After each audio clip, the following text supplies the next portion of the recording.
আসসালামু আলাইকুম। Welcome to Khadija's recipe. বাংলাদেশের খুবই জনপ্রিয় ও ঐতিহ্যবাহী একটি পিঠা হচ্ছে নারকেল পুলি পিঠা। বাংলাদেশের প্রতিটি অঞ্চলেই এই পিঠা বেশ পরিচিত, আর সেই পিঠা নিয়ে আমার আজকের পর্ব। শুরুতেই নারকেল পুলির জন্য ভেতরের নারকেলের পুর তৈরি করে নিচ্ছি। আর এখানে দিয়ে দিয়েছি 2 কাপ নারকেল কোড়ানো, আর তার সাথে দিয়ে দিচ্ছি 1 কাপ গুড়।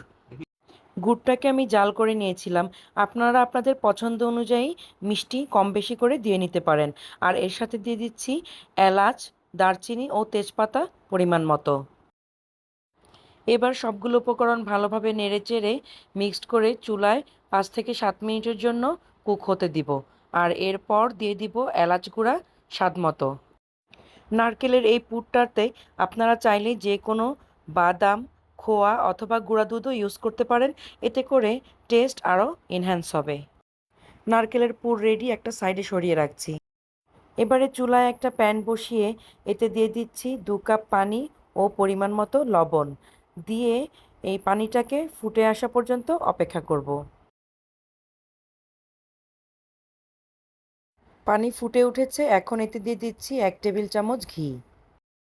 ঘিটা ভালোভাবে নেড়েচেড়ে পানির সাথে মিক্সড হয়ে এলে এখন এতে দিয়ে দিব 1 কাপ চালের গুঁড়া ও 1/4 কাপ ময়দা। এবারে চালের গুঁড়া ও ময়দার মিশ্রণটাকে ভালোভাবে নেড়েচেড়ে সুন্দর একটা খামির তৈরি করে নিব। আর চুলার আঁচটা এই অবস্থায় একদম লোতে রেখে দিব। খামির তৈরি হয়ে গিয়েছে, এখন চুলাটা অফ করে ঢাকনা দিয়ে ঢেকে 5 থেকে 7 মিনিটের জন্য এভাবেই রেখে দিচ্ছি। 5 মিনিট পর খামিরটাকে হাতের সাহায্যে খুব ভালোভাবে মেখে ময়ান তৈরি করে নিব। আর খামিরটা এখনও বেশ ভালো গরম আছে, তাই খুব সাবধানে আস্তে আস্তে কাজটা করতে হবে। আমি খামিরটাকে খুব ভালোভাবে মথে নিয়েছি। এখন আমি ছোট ছোট গোল গোল করে এভাবে রুটি মেকারে এক এক করে রুটিগুলো তৈরি করে নিব। আপনারা চাইলে হাতে রুটি বেলেও এই কাজটা করে নিতে পারেন, তবে এইভাবে খুব সহজে হয়ে যায়। এখন আমি একটা রুটি নিয়ে নিয়েছি, আর তার ভেতরে পরিমাণ মতো নারকেলের পুর দিয়ে এটাকে আমি অর্ধচন্দ্রাকৃতি করে ভাঁজ করে নিয়েছি। এখন হাতের সাহায্যে, আপনারা ভিডিওতে দেখতেই পাচ্ছেন, এভাবেই ডিজাইন করে নিতে হবে।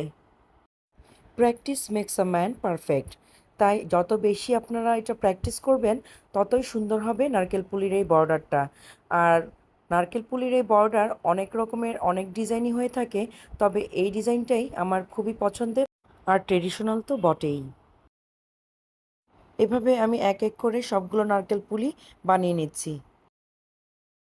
আপনারা চাইলে এভাবেও পিঠাগুলোকে বানিয়ে ফ্রোজেন করে রেখে দিতে পারেন।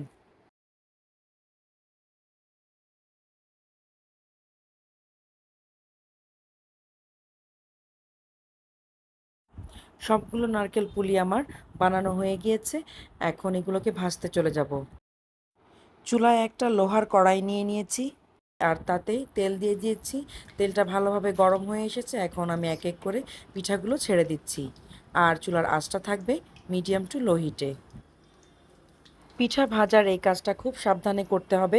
অনেক সময় পিঠার সাইডের বর্ডারটা খুলে ভেতরের পুরগুলো ছড়িয়ে পুরো তেলটা নষ্ট হয়ে যেতে পারে।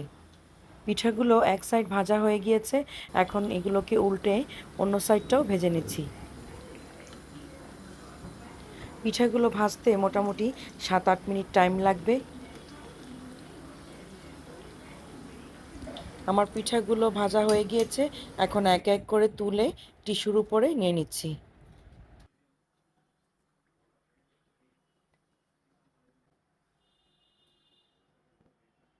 এভাবে বাকি পিঠাগুলো সেম প্রসেসে ভেজে নিচ্ছি।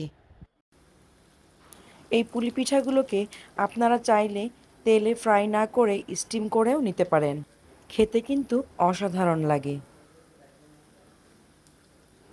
তৈরি হয়ে গেল আমার দারুণ মুখরোচক নারকেল পুলি পিঠা।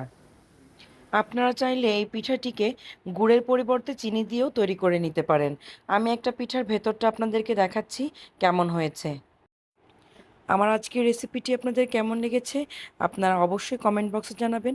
আর ভালো লেগে থাকলে আমার চ্যানেলটিকে সাবস্ক্রাইব করে পাশে থাকা বেল আইকনটি প্রেস করে যাবেন এমন নতুন নতুন নানান রকম রেসিপি পেতে।